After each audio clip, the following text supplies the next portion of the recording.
Hello, thank you for accessing our poster presentation, Implementing a Safety Huddle Process to Prevent Falls on an Addiction Medicine Unit. My name is Todd Harvey. I am a registered nurse at UPMC McKee Sports Addiction Medicine Unit.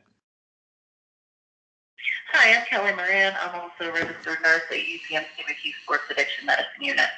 And our unit director is Richard Haar, who is not with us on the presentation today. A little bit about our unit. We are a 27-bed unit with withdrawal management and inpatient hospital-based rehabilitation. We have nursing care 24 hours a day, 7 days a week. We see alcohol, benzodiazepine, and opioid withdrawal management patients, and we do rehab for any substance use disorder. So when it comes to falls, we know that the Agency on Healthcare Research estimates that up to 1 million people fall while hospitalized every year. On a unit such as ours with alcohol detox, these patients often present unique fall risks that are different from other hospitalized patients due to the sudden onset of delirium and severe withdrawal. Our unit, we had found that this was associated with our falls frequently. After we had opened, our unit is just over 2 years old. So initially we saw a lot of patients falling, and we decided to go with the safety huddle process to try to prevent further falls. As far as alcohol withdrawal and fall risk, we found the PAUSE scale very helpful in identifying factors that were going to increase the likelihood of falls for those coming in with alcohol withdrawal, those with a history of DTs, a high blood alcohol content over 0.3, what their current orientation was, and their recent WAS scores, particularly those over 20, were suggesting that these patients were going into severe withdrawal and were at a high likelihood of falling while on the unit with us. So our initial safety huddle was started on the unit, mainly highlighting which patients were at risk for fall.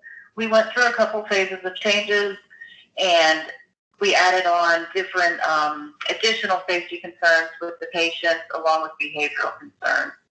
The safety huddle would be done as early on daylight shift as possible, reviewed by all the RNs, and then also the information shared with the other support staff. And then whenever evening shift would come in, we would pass that information along, and all staff would be aware of anybody that's at risk for fall, or also any other safety concerns. So just to talk a little bit about the actual safety huddle that we use, if you look at the next slide, this was our initial safety huddle sheet, and you can see it highlighted each bed from room 358 to 394, and we would go through and come up with basically for each patient whether or not they were a fall risk. And this one in particular focused just mainly on fall risk.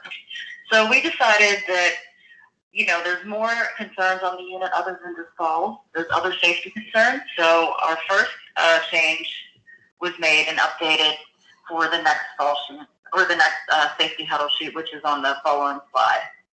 So this also highlighted each patient from 358 to 394, but we added some other things.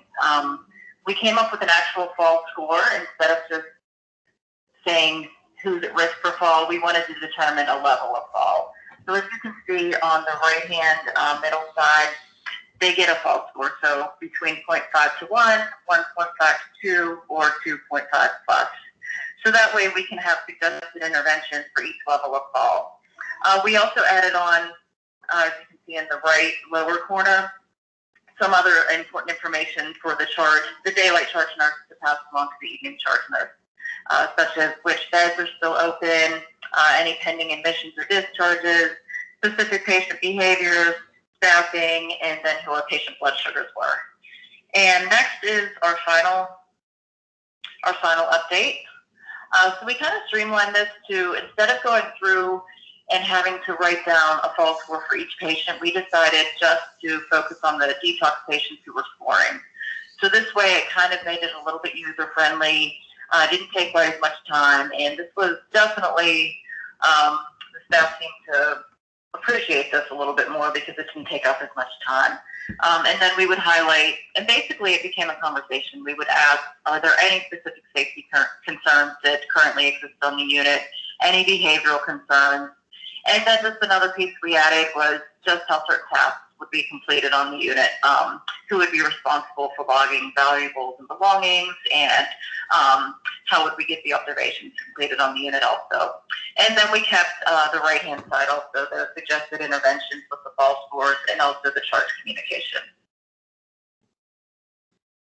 So our results, we had a steady increase in the daily safety huddle completion once validations began. So our clinicians, directors began to observe the safety huddles occasionally throughout the week, just to validate that they were getting done. That certainly increased the call to safety on the unit.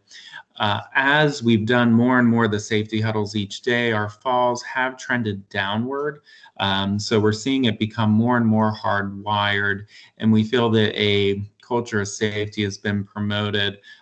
If you look at this bottom slide, the relationship of safety huddle to patient falls, you can see as we've done more safety huddles, our falls have trended downward. This is data through the month of June. And as you can see, there were times we really fell off on the safety huddle, but as we've gone through 2020, we've really tried to emphasize it and make sure it was done more frequently and become more of a priority for the staff. So our next step basically is just to continue to use the safety huddle daily and to make any additional changes that could make it more user-friendly if needed. Another goal that we have is to start identifying safety champions among the staff. We're hoping this can also promote the staff to use the safety huddle daily and to kind of get everyone more on board with it. Okay. Thank you, everyone. We hope you enjoy the conference. Thank you.